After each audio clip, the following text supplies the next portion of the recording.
Hello everyone, Flying High here, Electronic Pilot School, and today we're going to do a cockpit tour in the DH-2 fighter from World War One.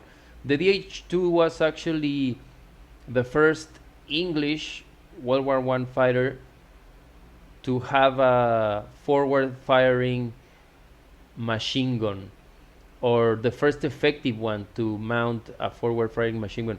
And to do this, as you can see in this airplane, they had to mount the engine in the back. So that's why you see engine in the back and the big Lewis gun in the front. It's quite an interesting plane, a pusher plane, and they had to do it this way just because, remember, at the beginning of World War One, all the way towards almost the end of, from 1915 to almost the end of 1916, the Germans were the only ones that had the interrupter system to fire through the propeller. So the English and the French had to do or think about other ways of building fighter aircraft, and this is one of the solutions. Let's hop in the cockpit, and I hope you guys enjoy the tour.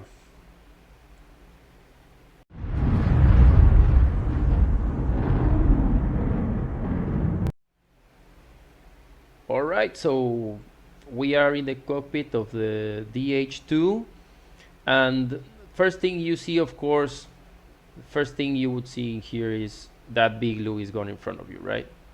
So you have the gun right there. As you can see, it's a land gun that had to be mounted on the airplane, and to fire it, believe it or not, the pilot, would have to grab the stick with his left to move to aim, and then grab the gun with his right hand and squeeze the trigger to fire. You run out of bullets, you will have to change the cartridge by hand. You have 3 more cartridges over there in those shelves in front of you. So as you can see, that's why the Germans had the advantage, because they had a faster firing machine gun through the propeller. They didn't have to reload by hand, things like that. So yeah, they had that advantage. Also, the Fokker Indeker was a little faster, and this airplane was more maneuverable, but it wasn't as fast as the Fokker Indeker. And why was this airplane more maneuverable? Well, continuing with the cockpit tour here, you can see we have a regular, of course, stick to move. In this case, our ailerons and our elevator, right? Up and down elevators, left and right ailerons. And yeah, I said ailerons because remember, if you watch my last video, you'll see that Fokker Indeker still uses wing warping technology invented by the Wright brothers. And this one, let's look at it from the outside real quickly. You can see it has, or it uses 4 ailerons, right? The ailerons were invented by Curtiss, and it was a more effective method to maneuver to roll the airplane. Here you can see our elevators, how they work, and of course a big fat rudder. All right, going back in. So we have our stick there, and we have down there for the rudder that I just showed you, we actually have a rudder bar made of wood, connected with cables, of course, going all the way to the back. Then over here, which is interesting in this cockpit, is I feel like I'm sitting on a wooden bathtub, maybe covered with a little bit of metal, right? And inside it, you'll be sitting on a garden chair. So yeah, look at that. You have to be very brave to actually fly one of these things. Pretty cool, actually. But you had pretty good visibility. As you can see, if you were on a monoplane, you wanted to look down, you would have the wing right there, couldn't be able to see. Or on a biplane with the wings more to the front, you wouldn't be able to have all that unrestricted view in front of you. Just like in modern jets, right? You have the engine behind you, so you have good visibility.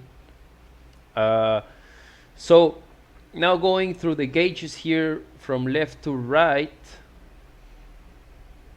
we'll start here with actually our fuel mixture control all the way clockwise full reach, more fuel to the engine, all the way counterclockwise, we cut fuel to the engine. So you'll find that on a Cessna here. You wanted to turn on the engine, you have to move that all the way there. Have a speed indicator in miles per hour. This aircraft takes off at about 60, 70 miles per hour, almost the same as a Cessna. Cruises about 90, maybe 100 miles per hour. Then over here in the center we have our magneto switch on and off, spark plugs on and off, basically spark to ignite the gasoline. We have here an altimeter all the way to 15,000 feet, and then in a smaller scale to 20,000 feet, but this thing doesn't go above 15,000 feet, so you wouldn't use that almost never. The small scale, I mean. You have a regular clock that you could use to see your time of flight, because sometimes in this aircraft you didn't even get a fuel gauge, a fuel indicator. RPM, very important to see how the engine is running. This one, it's like 100 horsepower engine, again like a Cessna, runs to about 1100 to 1200 RPM, and today's Cessnas run twice that RPM, so that's that in a difference. We have an air pressure gauge here showing the air pressure in the engine, and this is a very interesting thing over here. You see those two little crystal kind of glasses. Those are called the oil pulsometer. So what this indicates is only that actually oil is moving properly towards the engine, so the engine is getting enough amount of oil that you don't have oil leaks. So that's how the pilot would check that his engine was getting oil. Here we have actually a trim for our elevator that we could adjust in case we would see that the airplane in flight was moving up or down. So I can, if I see that my airplane tends to pitch up, then I move that trim and correct that. And then to finish here, we have a fuel pump that we could use to pressurize the fuel tank, almost like a fuel pump, a modern fuel pump, but not really. And then we would have a compass down there pointed right here to the northwest. And that's it, guys. That's it in the cockpit tour. Well, one last thing here. This airplane has a single speed rotary engine, meaning that the only way to control the speed, just like in the indicator, is via a blip switch, and that's exactly this button right here. So the blip switch will cut power to the engine via ignition, the spark plugs, so that you can control your RPM. So I'm gonna actually turn on the engine for a bit and show you how that works.